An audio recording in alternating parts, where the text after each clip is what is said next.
जय हिंद।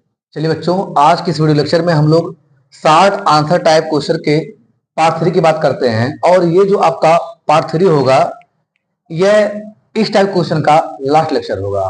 तो अगर इसके पहले की वीडियोज को आप नहीं देखे हैं तो उन्हें एक बार आप जरूर देख लें, और उसका जो है वीडियो लिंक आपको इसके डिस्क्रिप्शन बॉक्स में मिल जाएगा। और साथ ही साथ आप लोग ये जरूर आंसर दें कि क्या आपके लिए यह वीडियो हेल्पफुल है कि नहीं है। ठीक है ना।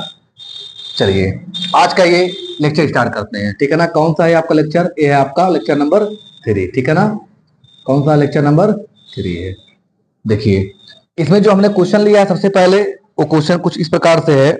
पहला क्वेश्चन इसका है, कह रहा है on adding dilute HCl to copper oxide powder.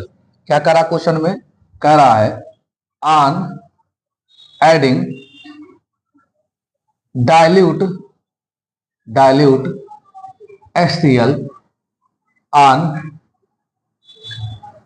HCl to copper oxide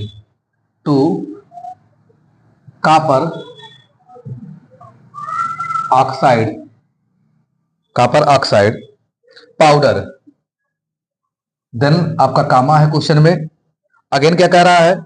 the solution formed is blue green. The solution formed is blue green। आगे क्या कह रहा है आपसे? फिर कह रहा है predict the new compound formed. क्या कह रहा है? Predict the new compound formed which impart to a blue color to the solution। तो क्या कह रहा है? which impart a blue green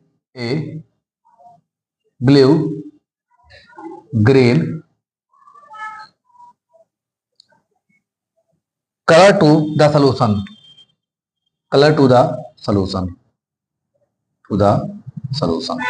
ठीक है ना। क्वेश्चन को एक बार रिपीट करते हैं, देख लीजिए। क्वेश्चन लिखा गया है on adding dilute HCl to copper oxide powder. यानी क्या किया जा रहा है? कॉपर ऑक्साइड का पाउडर है। किसका है? कॉपर ऑक्साइड का पाउडर है। और इस पे क्या मिलाया जा रहा है? इसमें मिलाया जा रहा है डाइल्यूट HCl। क्या मिलाया जा रहा है? Dilute HCl। फिर आगे the solution formed blue green. क्या हो रहा है? एक सोल्यूशन बन रहा है। कैसा? Blue green. ठीक है ना। यानी नीला और हरा करके। कह predict the new compound formed. आप ये बताइए कि जो नया कंपाउंड बना है वो क्या है, और जो आपका ब्लू ग्रीन कलर आ रहा है वो क्यों आ रहा है। आई होप क्वेश्चन आप समझ गए होंगे। तो इसका आंसर देखिए। क्वेश्चन में क्या कहा आपसे? बोल रहा है कि कॉपर ऑक्साइड में आप क्या मिला रहे हो? डाइल्यूट HCl मिला रहे हो, जिससे कलर कैसा हो जा रहा है? इसका कलर हो जा रहा है आपका ब्लू ग्रीन। कैसा हो जा रहा है? Blue green. ये क्वेश्चन कर रहा है आपसे, तो पूछा इसमें क्या हो रहा होगा, यानी ब्लू कलर क्यों आ रहा होगा। तो आप देखिए, इस टाइप का क्वेश्चन आप पढ़े होंगे। ठीक है ना। और एनसीईआरटी ने पहले मेंशन कर रखा है। क्वेश्चन का टाइप देखिए क्या है। क्वेश्चन का टाइप है ये देखिए, कॉपर ऑक्साइड है कि नहीं है? कॉपर ऑक्साइड है। और दूसरा क्या है? एसिड है। क्वेश्चन का टाइप क्या है आपका? क्वेश्चन का टाइप है what happens when metal oxides reacts with किससे? With acid. यानी क्या होता है जब मेटल का ऑक्साइड एसिड से रिएक्ट करता है। तो देखिए, मेटल का ऑक्साइड क्या है आपका? कॉपर ऑक्साइड है। ठीक है ना। और आपका एसिड कौन सा है? HCl है। यहां पे आप देखेंगे कि जब मेटल ऑक्साइड रिएक्ट करता है किससे? एसिड से, तो क्या बनता है आपका? ये बनता है साल्ट एंड वाटर। क्या बनता है? Salt and water. साल्ट में क्या बनता है? CuCl2। यही क्या है? साल्ट है। और क्या बनता है? वाटर। यहां देखिए बैलेंस नहीं है, इसे आप बैलेंस कर लीजिए। यहाँ पे क्लोरीन 2 है और हाइड्रोजन कितना है? 2 है। आप यहाँ क्या लगा दीजिए, 2HCl लगा दीजिए, यानी कि HCl था 2 लगा दीजिए, बैलेंस भी हो गया। यानी कि इसमें क्या हो रहा है, जो आपका कलर बन रहा है वो कलर किसका बन रहा है, CuCl2 का। और क्यों बन रहा है, क्योंकि यहाँ वाटर का फॉर्मेशन हो रहा है। एक क्वेश्चन होता है, क्योंकि पूछता है कि ये ब्लू कलर क्यों देता है कापर। तो देखिए, कापर जब +2 के फॉर्म में आता है तब क्या देता है, ब्लू कलर। इसीलिए आप चाहे कापर सल्फेट को या CuCl2 को वाटर में डिजॉल्व करते हैं तो आपको क्या मिल जाता है, आपको मिलता है ब्लू कलर। ठीक है ना। तो अब आपको यहाँ आंसर मिल गया होगा कि यहाँ पे ब्लू कलर ग्रीन कलर किसका था। तो ब्लू ग्रीन कलर किसका था, इस साल्ट का था। आई होप आपको क्वेश्चन समझ में आ गया होगा। चलिए अगला क्वेश्चन देखिए। जो आपका अगला क्वेश्चन है वो है, आइडेंटिफाई द सबस्टांस ऑक्सीडाइड। क्या क्वेश्चन कह रहा है आइडेंटिफाई द सबस्टांस ऑक्सीडाइड। ठीक है ना, ऑक्सीडाइड सबस्टांस रिड्यूस। ठीक है ना, सबस्टांस रिड्यूस, हम सीधे यहाँ पे रिड्यूस लिख रहे हैं। फिर comma oxidising agent and reducing agent. ठीक है ना, किसमें, इन फॉलोइंग केमिकल रिएक्शन। ठीक है ना, केमिकल रिएक्शन क्या है आपका, वो दिया है MnO2। क्या दिया है, MnO2 प्लस लिखा है आपका 4HCl gives MnCl2 and 2 molecule of water and chlorine gas. करा, ये जो आपका केमिकल इक्वेशन दिया गया है, केमिकल रिएक्शन दिया गया है, इसमें आप पता करिए या बताइए कि इसमें से कौन है जो ऑक्सीडाइज हो जा रहा है, कौन है जो रिड्यूस हो रहा है, कौन है जो ऑक्सीडाइजिंग एजेंट की तरह काम कर रहा है, और कौन है जो रिड्यूसिंग एजेंट की तरह काम कर रहा है। ठीक है, देखिए हम यहां पे इसको समझा देते हैं, इसे इरेज करते हैं।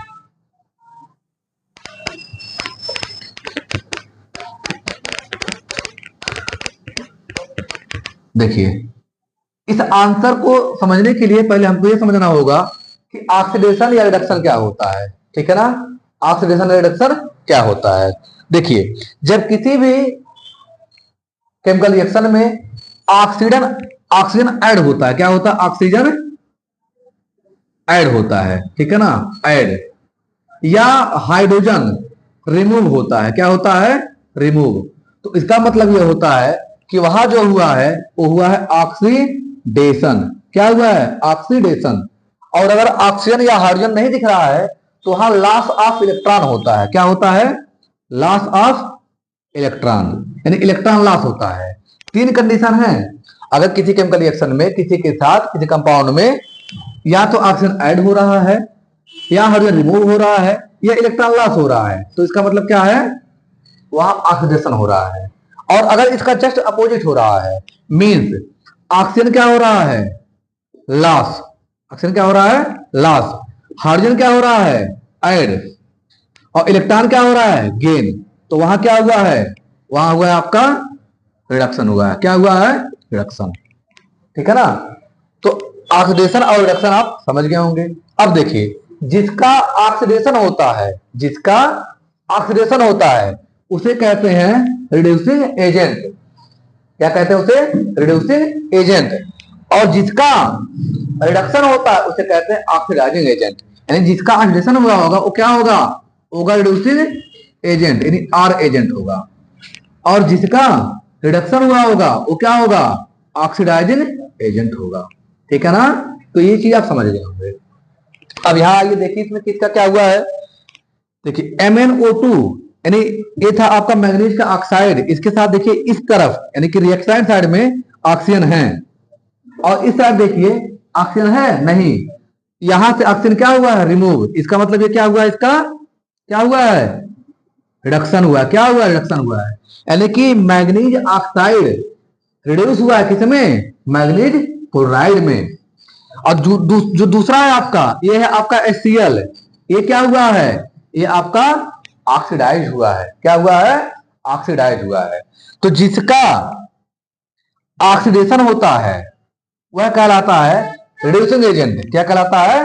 Reducing agent. यानी जो HCl है ये क्या हुआ है? ऑक्सीडाइज हुआ है। क्या हुआ है? ऑक्सीडाइज हुआ है। इसका मतलब क्या है? ये आपका है R एजेंट। क्या है? R एजेंट यानी रिड्यूसिंग एजेंट है। और जो आपका MnO2 है इसका क्या हुआ है? रिडक्शन हुआ है, रिड्यूस हुआ है। ये क्या हुआ है? रिड्यूस। तो ये क्या हो जाएगा? ऑक्सीडाइजिंग एजेंट है। क्या है? ऑक्सीडाइजिंग एजेंट है।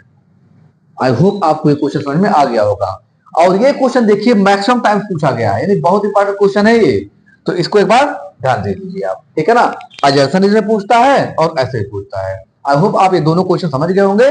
तो इसे इरेज करते हैं, आप नोट कर लीजिए, फिर अगला देखते हैं। चलिए एक और क्वेश्चन देखते हैं ऐसे ही, जो कि ऑक्सीडेशन और रिडक्शन पे ही बेस्ड है। देखिए क्वेश्चन है आपका, आइडेंटिफाई द रिड्यूसिंग एजेंट। क्या कह रहा क्वेश्चन में? आइडेंटिफाई द रिड्यूसिंग एजेंट, ठीक है ना। आपको रिड्यूसिंग एजेंट क्या करना है? आइडेंटिफाई करना है इन द फॉलोइंग रिएक्शन। किसमें? In the following reaction. जो नीचे रिएक्शन लिखा गया है इसमें आप जो है क्या आइडेंटिफाई करिए कि कौन रिड्यूसिंग एजेंट है। पहला क्वेश्चन है आपका इसमें, ये है 4NH3 यानी 4 अमोनिया मॉलिक्यूल है और आपका 5 ऑक्सीजन है। और ये हो रहा है आपका 4NO बन रहा है, ठीक है ना, प्लस 6H2O बन रहा है। क्या बना? 6H2O। दूसरा है आपका, उसमें क्या लिखा गया है? लिखा है H2O यानी वाटर मॉलिक्यूल लिखा गया है, पर लिखा गया है फ्लोरीन मॉलिक्यूल, और बन रहा है आपका HF, और क्या बन रहा है? HOF। क्या बन रहा है? HOF। फिर ऐसे अगला है तीसरा, वो है आपका Fe2O3, Fe2O3, ठीक है ना, प्लस 3 कार्बन मोनोऑक्साइड है। यहां क्या बन रहा है? बन रहा है 2Fe। क्या बन रहा है? 2Fe plus 3CO2। और लास्ट है 4, लिखा है 2H2 प्लस O2। और क्या बन रहा है? बना रहा है यहाँ पे 2H2O। क्या बना रहा है? 2H2O, ठीक है ना। ये है क्वेश्चन। देखिए क्या कर रहा है, इसमें बताइए आप रिड्यूसिंग एजेंट कौन है। तो फिर वही कॉन्सेप्ट है आपका कि जिसका ऑक्सीडेशन होगा वह रिड्यूसिंग एजेंट होगा, जिसका रिडक्शन होगा वह ऑक्सीडाइजिंग एजेंट होगा। देखिए पहला क्वेश्चन, यहां देखिए अमोनिया था। क्या यहां कहीं ऑक्सीजन है? क्या नहीं। अमोनिया में जो नाइट्रोजन है इसके पास कहीं ऑक्सीजन नहीं है, और यहां देखिए क्या हो गया? ऑक्सीजन। इसका मतलब इसका क्या हो रहा है? ऑक्सीडेशन। जब इसका ऑक्सीडेशन हो रहा होगा तो इसका मतलब क्या है? यही क्या होगा आपका? Reducing agent. रिड्यूसिंग एजेंट कौन होगा? अमोनिया होगा। कौन होगा? अमोनिया। तो जिसका ऑक्सीडेशन होता है वही होता है रिड्यूसिंग एजेंट। यहां दूसरा देखिए, ये आपका वाटर मॉलिक्यूल है और ये फ्लोरीन है। देखिए फ्लोरीन के पास क्या पहले से ऑक्सीजन था? नहीं था। क्या पहले से आपके पास फ्लोरीन के पास हाइड्रोजन था? नहीं था। ना ऑक्सीजन था ना हाइड्रोजन था। इसके पास देखिए एक तरफ क्या आ जा रहा है? हाइड्रोजन। एक तरफ क्या आ जा रहा है? ऑक्सीजन। मीन फ्लोरीन के पास ऑक्सीजन भी आ रहा है और हाइड्रोजन भी आ रहा है। तो इसका मतलब इसमें जो दो फ्लोरीन है उनमें से एक फ्लोरीन क्या हो रहा होगा? ऑक्सीडेशन, और एक क्या हो रहा होगा? रिडक्शन। यानी जो रिड्यूसिंग एजेंट है वो कौन है? वो कौन है? वो आपका फ्लोरीन ही है। कौन है? फ्लोरीन ही है। यानी कि यहाँ फ्लोरीन जो है वही रिड्यूसिंग एजेंट है, वही क्या है? ऑक्सीडाइजिंग एजेंट है। क्लियर है? चलिए फिर अगला देखिए। अगला है आपका, ये आयरन ऑक्साइड है। ऑरेंज क्या है? ऑक्साइड है, जो रस्ट के समय बनता है। यहां क्या हो रहा है, इसके साथ देखिए पहले ऑक्सीजन है, कितना है? 3 ऑक्सीजन है, और यहां देखिए ऑक्सीजन नहीं है, ऑक्सीजन नहीं है। इसका मतलब ये क्या हो रहा है? Loss of oxygen. क्या हो रहा? Loss of oxygen. मतलब इसका क्या हुआ? रिडक्शन हुआ। क्या हुआ? रिडक्शन हुआ। लेकिन जो यहाँ पे कार्बन मोनोऑक्साइड है, इसका क्या हो गया? ऑक्सीडेशन। क्यों? क्योंकि यहाँ पे कार्बन मोनोऑक्साइड, कार्बन के पास एक ऑक्सीजन था, यहाँ कितना ऑक्सीजन है? 2। तो इसका क्या हो गया? ऑक्सीडेशन। और जिसका ऑक्सीडेशन होता है उसे क्या कहते हैं? Reagent. यानी जो यहाँ पे आर एजेंट है, ठीक है ना, वो कौन है? Carbon monoxide. लास्ट आपके पास क्या है? हाइड्रोजन है एंड ऑक्सीजन है। फॉर्मेशन किसका हो रहा है? वाटर का। अब यहां देखिए, पहले से क्या हाइड्रोजन के पास ऑक्सीजन था क्या? नहीं। इसका मतलब हाइड्रोजन क्या हो रहा है? ऑक्सीडेशन हो रहा है। हाइड्रोजन ऑक्सीडाइज हो रहा है वाटर में। इसका मतलब क्या है कि जो आपका हाइड्रोजन है, यही क्या है? यही है आपका आर एजेंट। ये क्या है? आर एजेंट है। आई होप आपको यहां समझ में आ गया होगा। तो चलिए ऐसे ही एक और मोस्ट इंपॉर्टेंट क्वेश्चन देख लेते हैं, देन ये आपका लेक्चर फिनिश हो जाएगा। इसे नोट कर लीजिए। चलिए, छोटा क्वेश्चन है आपका। एक कह रहा question, what is the role of catalyst in a chemical reaction.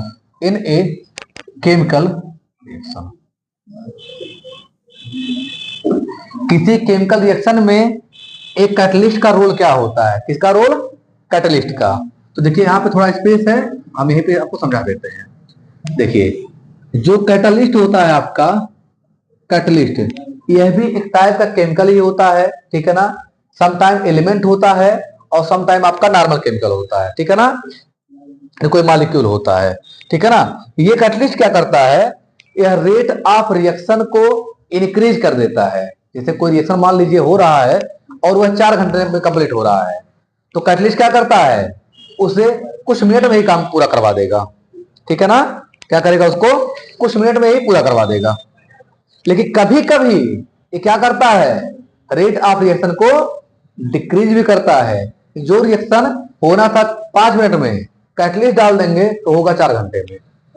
Example के तौर पे, अगर हम लोग को नेचुरल वाटर बनाना हो, वाटर को हमको बनाना हो, ठीक है ना, हाइड्रोजन और ऑक्सीजन मिला के हमको बनाना हो, तो 4 से 6 महीने लग जाते हैं उसको बनने में। लेकिन जब उसी में आप यूज करते हैं मोलोबिडिनम कैटलिस्ट, कौन सा? मोलोबिडिनम कैटलिस्ट, वही 2 से 3 घंटे में बन जाता है। वही 2 से 3 घंटे में बन जाता है, ठीक है ना। तो कैटलिस्ट क्या है? It is a type of chemical, ठीक है ना, व्हिच इंक्रीज, क्या करता है? Increase rate of reaction, but sometime it decrease rate of reaction, ठीक है ना, रेट ऑफ रिएक्शन। यानी ये तो जनरली क्या होता है? ये रेट को बढ़ा देता है, रिएक्शन को बढ़ा देता है, ठीक है ना। और कभी कभी रेट को क्या करता है? घटा देता है। बट ध्यान रखिएगा, यह रिएक्शन में पार्टिसिपेट नहीं करता है, प्रोडक्ट के फॉर्मेशन में पार्टिसिपेट नहीं करता है, ठीक है। जैसे एक एग्जांपल देखिए, मान लीजिए 2 लोग हैं और आपस में जो है वो बहस कर रहे हैं, ठीक है ना, किसी बात को लेकर बहस कर रहे हैं। उसमें कोई तीसरा आदमी आए और उनको क्या कर दे? दोनों को चढ़ा दे। तो जो झगड़ा, जो बहस वो लोग 2-4 दिन तक ले जाते, जब तीसरा आदमी आकर के उनको फंसा देगा तो क्या करेंगे वो लोग? चंद मिनटों में ही मारपीट कर लेंगे, ठीक है ना। तो ये किसका काम है? इसे हम लोग चुगलखोर कहते हैं, ठीक है ना। यानी वो क्या है? एक प्रकार का कैटलिस्ट ही है। जबकि मान लीजिए ऐसे ही 2 लोग हैं जो किसी बात को समझौता कर रहे हैं, उसी बीच में कोई ऐसा व्यक्ति आ जाए जिसकी बात दोनों लोग मानते हैं, वो क्या करेगा? जो समझौता आप 4 घंटे में करेंगे, उस समझौते को 10 मिनट में निपटा देगा वो। यानी वहां क्या कर रहा है? वो उस चीज को दबा दे रहा है। लेकिन दोनों ही कंडीशन में आप देखिए, जो थर्ड व्यक्ति था वो चला जाता है, ठीक है ना, वो उसमें पार्टिसिपेट नहीं करता, आया काम करवाया फिर चला गया, ठीक है ना, जैसे एक डीलर होता है। सो आई होप आप इस टाइप के क्वेश्चन को समझ गए होंगे, और इसी प्रकार इस टाइप का क्वेश्चन हो जाता है खत्म। फिर मिलते हैं, तब तक के लिए धन्यवाद, जय हिंद।